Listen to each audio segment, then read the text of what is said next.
Salve Maria e viva Cristo Rei. Bom, irmãos, o canal estava parado, mas estamos voltando com mais um vídeo e, como prometido, veremos o que é igreja. Qual é a definição de igreja? Por que chamamos a igreja de Igreja Una, Santa, Católica e Apostólica? Por que dessas palavras?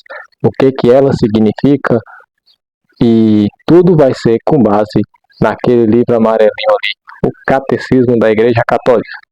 Bom, esse vídeo primeiramente vai ser um vídeo introdutório para que depois possamos entender o papel das igrejas orientais. Aqui teremos o esclarecimento de algumas coisas que, para quem ainda não conhece, como, por exemplo, o que é uma igreja universal e o que é uma igreja particular.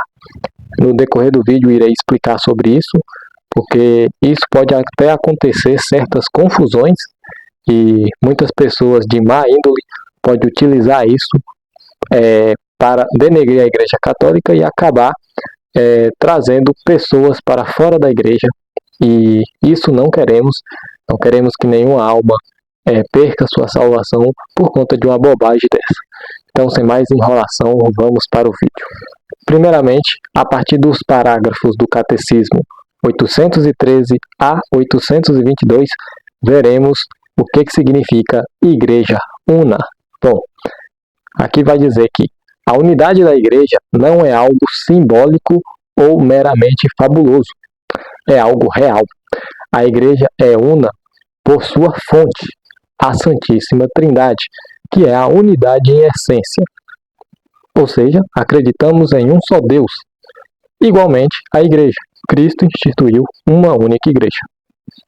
Uma coisa devemos esclarecer é que a unidade não é uniformidade no âmbito visual. Como o Catecismo diz no parágrafo 814, abre aspas, na unidade do povo de Deus congregam-se as diversidades dos povos e culturas. Entre os membros da igreja existe diversidades de dons, de encargos, de condições, de modos de vida. Na comunhão eclesiástica há legitimamente igrejas particulares gozando de tradições próprias. Aqui o catecismo é claro em exortar que os carismas ou os dons não significa divisão na igreja. Ou seja, ordens religiosas, movimentos pastorais e ritos não são cismas. Veja bem, uma diferença de características não é um cisma propriamente dito, não é uma divisão dentro da igreja. Muitos protestantes gostam de acusar a igreja de divisão por falar, existem os carismáticos, os mais tradicionais e por aí vai. Mal sabem eles que são movimentos e que existem vários outros movimentos dentro da igreja. A igreja é santa. Isso está entre os parágrafos 823 a 829. Sim, a igreja é santa, independentemente se um bispo, padre ou leigo faça algo ruim ou até mande fazer alguma coisa contrária à fé católica. A igreja continua santa, pois a graça santificadora de Deus opera passando por ela. É impossível alguém ser santo sem estar dentro da igreja católica. A sua doutrina é santa e todos que buscam viver essa fé poderá ser santo. Ou seja, quando falamos que a igreja é santa e pecadora, não significa que, ao mesmo tempo que ela ensina uma coisa boa, ela ensina uma coisa ruim. Não. A igreja ela é santa porque ela leva a santidade. Não tem como uma pessoa que não é santa ensinar santidade para os outros. Pode ensinar aspectos que tem dentro da santidade, mas não a santidade em si. Então, veja bem, a igreja, ela é santa. A igreja é santa. Ela vai te levar à santidade, ela só vai ensinar algo que é bom, porque a fonte dela, como disse no começo do vídeo, é a Santíssima Trindade. Então, um padre, um bispo, um diácono ou até um leigo pode ensinar coisas erradas, sim, mas isso é contrário ao que a própria igreja ensina. Então, por isso que a igreja é santa, porque, como disse, vai levar as pessoas à santidade. E quem está fora disso não está seguindo o que ela está mandando. A igreja é católica. Bom, o que é católico? Veremos no parágrafo 830 a 856. Provavelmente você já ouviu os protestantes explicando o que significa essa palavra, dizendo simplesmente universal. Mas na realidade, essa palavra significa verdadeiramente universal no sentido de segundo a totalidade ou segundo a integralidade. Em outras palavras, só é católico quem aceita toda a doutrina de Roma, que é para todos. Então veja bem, você pode se denominar católico, um ortodoxo se denomina católico, um protestante mais tradicional, como luterano, anglicano, vão se denominar católicos, porém eles não vão aceitar toda a doutrina que tem na Igreja Católica Apostólica Romana. Veja bem, ortodoxo não é católico, protestante não é católico, porque eles não aceitam todas as verdades de fé que tem dentro da Igreja de Roma. Por exemplo, os ortodoxos se aproximam muito da Igreja Católica, porém eles pecam em alguns termos, em algumas práticas. Por exemplo, nega o filioque, eles têm pão fermentado, e por aí vai. Várias coisas que a Igreja já determinou que é de um jeito e eles negaram. Então, eles não aceitam a totalidade da fé, embora aceita 98%, 97% dessa fé. Por isso estão mais próximos da verdade. Um protestante, por exemplo, neopentecostais, existem vários tipos. Vamos pegar um que nega o dogma da Teotocos. Bom, se ele nega o dogma da Teotocos, então ele acredita que Jesus é parte Deus, parte homem, dividida. Então, ele não aceita um dogma central da cristologia, provando assim que essa pessoa talvez nem cristã pode ser considerada. Então, essa pessoa está longe de ser católica. Então, esse é o verdadeiro significado da palavra. Aqui vem o que significa igreja particular.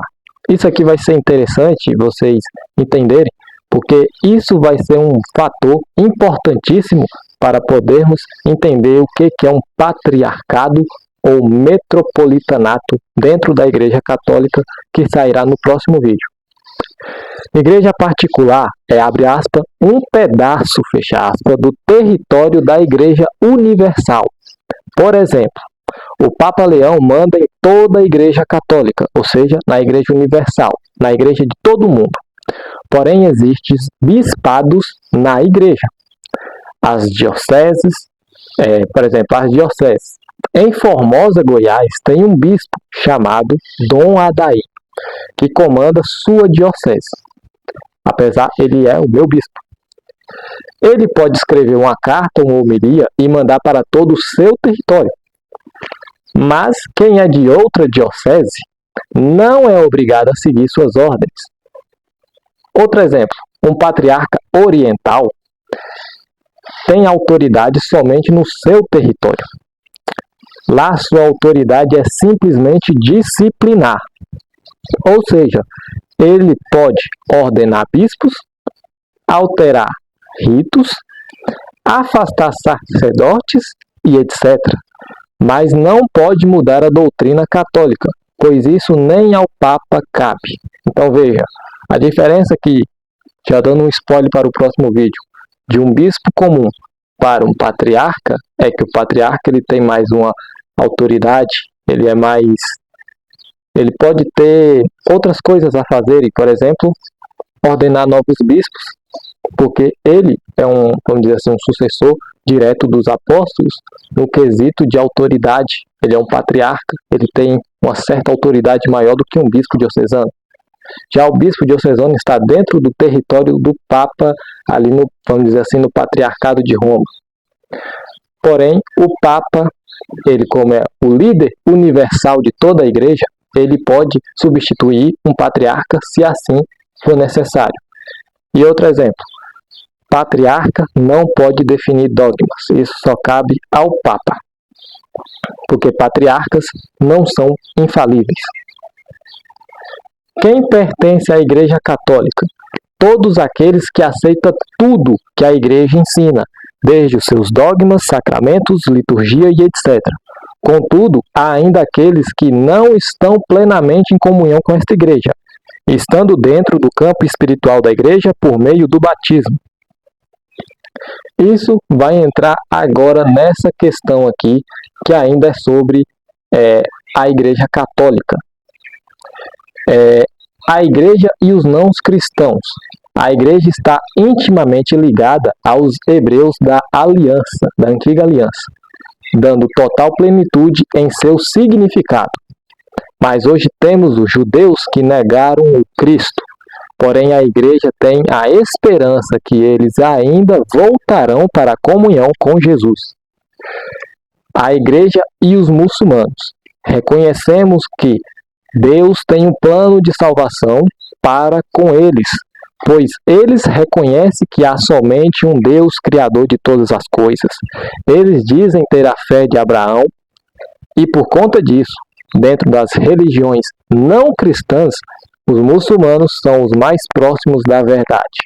A Igreja ela tem uma hierarquia, claro, não definida dogmaticamente, mas é uma hierarquia que a Igreja utiliza há séculos, que é quem está mais próximo da verdade.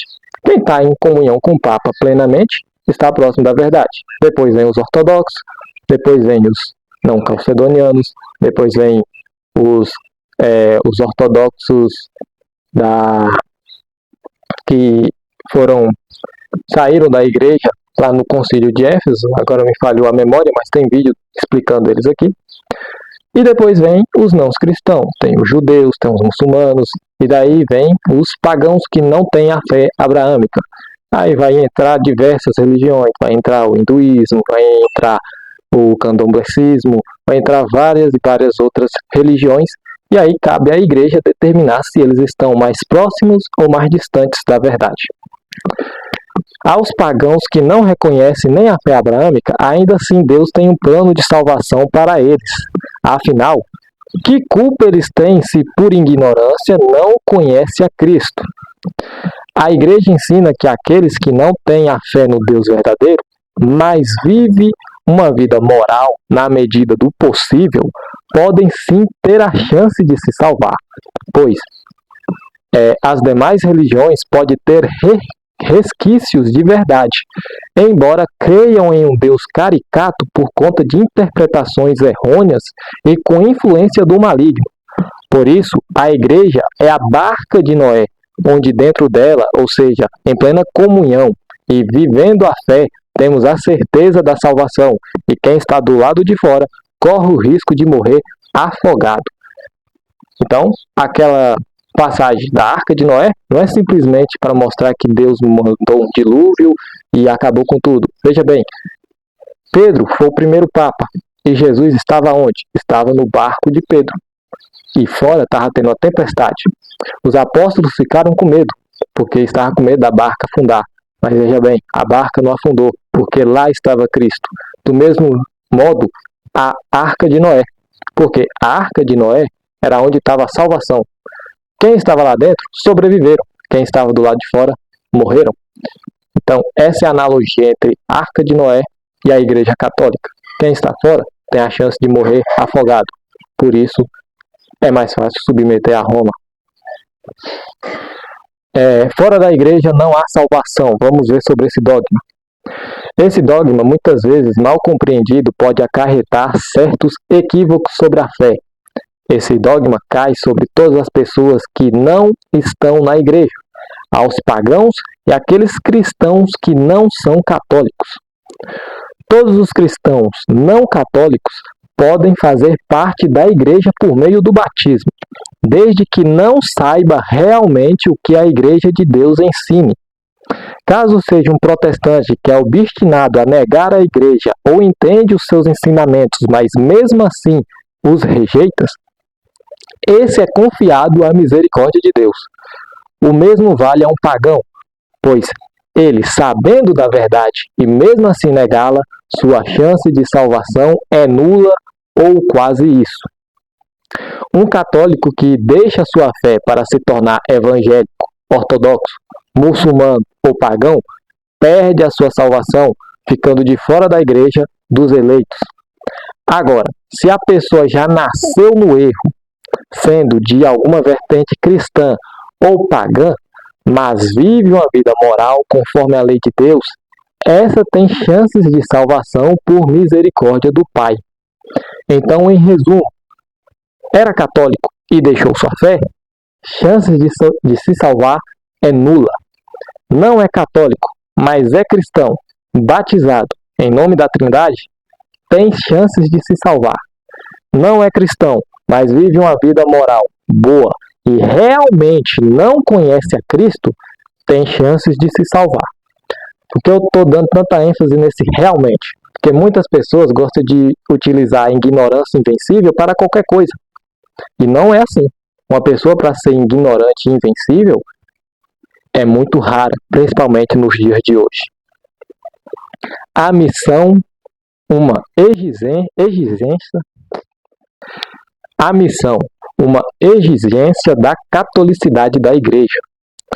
A igreja não apaga a cultura e a ciência de um povo, mas purifica e santifica, pois ela é o sacramento da salvação do mundo. Ela não se limita a um povo ou nação, pois o seu fundador, Jesus Cristo, não ficou parado, ele pregou a todos e deu essa ordenança à igreja. A igreja quer que todos cheguem à verdade, pois a salvação é a verdade, mas isso deve ser feito com amor. Amor a Deus, amor ao irmão e amor à igreja. Isso acontece com a igreja graças ao Espírito Santo, que inspira os fiéis para viver como Cristo, no caminho da pobreza, obediência, do serviço, da imolação de si mesmo, da qual Jesus também viveu e saiu vencedor. Por isso, os mártires são semente para os cristãos. A igreja respeita aqueles que ainda não aceitam o evangelho. Porém, os cristãos que mesmo assim tentam os evangelizar, aprendem a conhecer melhor tudo quanto de verdade e de graça já se achava entre as nações em presença de Deus, anunciando a boa nova para toda criatura que se encontra em estado de paganização. Conseguimos, com a graça de Deus, consolidar, completar, elevar a verdade e o bem que Deus definiu entre os homens e os povos, e para purificá-los do erro e do mal. Então esse é o papel da igreja, a igreja católica. Por causa disso, ela não se apega à etnia, ela não se apega a poder, ela não se apega à riqueza, ela se apega a um bem comum que todos temos, que é uma alma, e essa alma precisa de salvação. Igreja Apostólica, capítulo 857 a 865. Para deixar bem claro, os apóstolos fazem parte da igreja, e como eles escreveram os livros da Bíblia, elas se tornam fruto dessa igreja e não a sua fundadora. Aliás, muitos podem até vir nos comentários e dizer: então a igreja católica que fez o Antigo Testamento? Bom, em certa maneira, foram os eleitos de Deus que escreveram o Antigo Testamento, porque é um livro inspirado e Deus utilizou dessas pessoas. Porém, falar que ali já existia uma igreja católica institucionalizada é falso. Era o judaísmo, verdadeiro judaísmo. Porém, esse povo do Antigo Testamento, os livros do Antigo Testamento, em certa parte fez parte da igreja. Porque a igreja é os eleitos, é os salvos. E todo salvo é aquele que pertence, de alguma maneira, da igreja católica.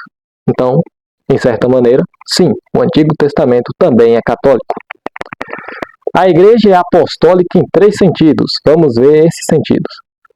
Ela foi e continua sendo construída sobre o alicerce do dos apóstolos. Isso está em Efésios 2:20. Conserva e transmite a tradição apostólica com a ajuda do Espírito Santo. Veja bem, o que é tradição apostólica? Tradição oral e tradição escrita. Ela continua a ser ensinada, santificada e dirigida pelos apóstolos até a volta de Cristo, graças aos que sucedem na missão pastoral. O colégio dos bispos. Apóstolo significa enviado. Logo, a igreja tem esse dever de ser um apóstolo, dentro, claro, de suas ordenanças e carismas. A igreja faz justamente o papel de Jesus, que foi enviado pelo Pai, e assim ele enviou os apóstolos, que hoje enviam os sacerdotes e leigos. Quem escuta a igreja de Deus, escuta o próprio Deus. A igreja só tem essa autoridade por causa de Cristo, pois sem ele nada podemos fazer. Não teríamos dogmas, nem santos e nem mesmo a salvação. Há um encargo dos apóstolos que nenhum papa ou bispo jamais teve, por mais antigo que eles sejam. Ou seja, esse encargo que os apóstolos tiveram e que nenhum homem, nenhum bispo, nenhum padre irá ter, é o apostolado de apóstolo mesmo, de ser apóstolo de Cristo, porque foi Cristo que escolheu a dedo aqueles homens. Escolheu Pedro, escolheu João, escolheu Mateus, escolheu Judas Iscariotes e Judas Tadeu e o próprio apóstolo Paulo. Ou seja, eles foram testemunhas. O vídeo deu um problema técnico por conta que o microfone tinha descarregado. Bom, mas eu já havia dizendo sobre a questão da igreja ser apostólica, no quesito da gente ser apóstolo. E os apóstolos, eles não podem ser comparados com nenhum bispo, com nenhum padre, com nenhum leigo, por conta que eles presenciaram o Cristo. Eles viram Jesus Cristo de carne e osso. Então, por essa razão, eles que transmitiram a tradição apostólica da igreja, de maneira escrita ou oral. Mas continuando, o aspecto de transmissão, somente os apóstolos tiveram essa honra de ver e testemunhar os atos de Jesus Cristo. E sobre ser a coluna da igreja, nenhum outro bispo pode ensinar algo novo. A revelação terminou com a morte do último apóstolo. Ou seja, quando aqui está falando nenhum outro bispo, isso cabe também ao Papa. Quando acontece uma proclamação de um novo dogma, é algo que já era crido dentro da igreja. Por exemplo, o purgatório. O purgatório é um dogma da igreja. E ele não foi inventado do nada. Ele já era crido na igreja. Só que como não era dogma, alguns poderiam ter a compreensão ortodoxa, correta da fé, já outros poderiam ter uma compreensão errada do que era purgatório. Então, precisa de um dogma para estabelecer limites. Isso aqui é ortodoxo, quem segue isso aqui está certo. Quem já segue isso aqui ou acrescenta isso aqui está heterodoxo, então está errado. É isso que é a finalidade de um dogma de fé. Porém, há algo que existe até os dias atuais. A autoridade apostólica de confirmar e ensinar, dada aos bispos. Falando nisso, a sucessão apostólica é dada exclusivamente aos bispos. Não existe sucessão presbiteral e muito menos diaconal. Ou seja, um diácono não pode sagrar um outro diácono, um padre não pode sagrar outro padre. Somente os bispos que têm essa autoridade, porque é papel deles guardar a fé apostólica e ensiná-la, passar para frente. Jesus Cristo deu poder aos apóstolos de ligar e desligar coisas da terra ao céu. Porém, os apóstolos morreram e a igreja peregrina necessitava deles. Então os apóstolos ligaram ao céu a sucessão apostólica, os bispos, e somente eles têm autoridade máxima para fazer ordenações de diáconos, padres e outros bispos. E por fim, o apostolado. Toda igreja é apostólica, logo todos nós devemos ter algum tipo de apostolado, pois somos enviados por Cristo para tal coisa. Este canal é um apostolado.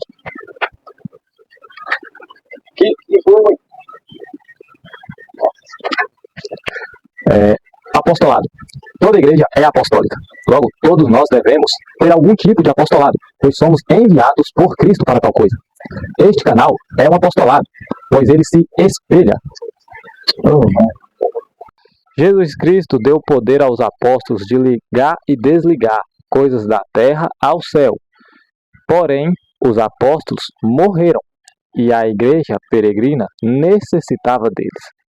Então os apóstolos ligaram ao céu a sucessão apostólica, os bispos, e somente eles têm autoridade máxima para fazer ordenações de diáconos, padres e outros bispos. O apostolado. Toda a igreja é apostólica. Logo, todos nós devemos ter algum tipo de apostolado, pois somos enviados pelo próprio Cristo. Este canal, ele é um apostolado. O papel dele é espalhar a verdade, espalhar o evangelho, ajudando assim os nossos ministros ordenados, pois estamos em comunhão com o sucessor de Pedro e em comunhão com os demais bispos. Então veja, este meu canal, ele é meu. Esse canal é de propriedade minha.